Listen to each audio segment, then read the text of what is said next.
ko se primerjamo z drugimi državami in obdavčitvijo, moramo gledati seveda tudi celotno zakonodajo, pa bom kar rekel zdaj delovno-pravno zakonodajo, vključno z kolektivnimi pogodbami in vključno s tistim delom kolektivnih pogodb, ki, bom rekel, prinašajo različne razrede in minimume. Tukaj pač v Sloveniji zaradi različnih razlogov ne bi šel zdaj v to ne deluje dobro.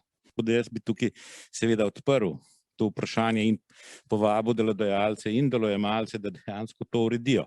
Večina držav ima to kapico na pokojninskem področju, manj na zdravstvu. Tako da zdravstvo nam pravzaprav ne, logika je naslednja. Mi imamo v Sloveniji maksimalno določeno pokojnino. Jaz niti ne vem, koliko točno je, ampak ta maksimalna pokojnina je določena. Nimamo pa določeno maksimalnih prispevkov, ki se jih plačuje za pokojninsko zavarovanje.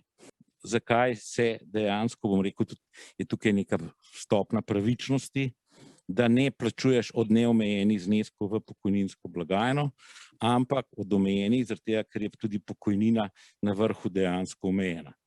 In to je zdaj ta logika, če nekoliko razdelamo to kapico. Zdaj, zgodba z razvojno kapico oziroma socialno kapico se mi zdi, da ima zdaj že kar dolgo brado.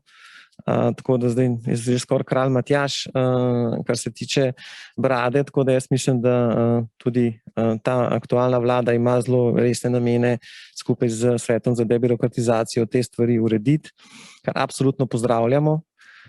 Želimo si pa, da ne bi izgledalo to tako, da se zdaj ta kapica uvaja za management, zato moramo biti tudi seveda absolutno realni, na katerem nivoju to kapico postaviti. Mi si želimo, da seveda tukaj zajamemo res tisti ustvarjalni, razvojni del delovnih mest.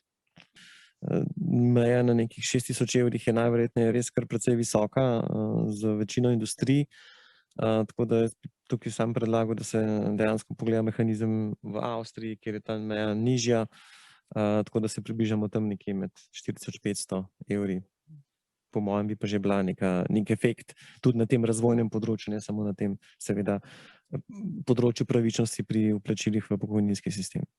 Deloitte ravno tako zaposlujemo v glavnem mlade, ki imajo vsi univerzitetno izobrazbo, ampak ti mladi konstantno pogledujejo v tujino, se pravi, ne da jih ne moremo privabiti, mi jih dejansko izgubljamo, tudi zaradi navsezadnje boljšega okolja. Mi zdi, da v družbi enostavno še vedno v Sloveniji obstaja to pravilo uravnilovke.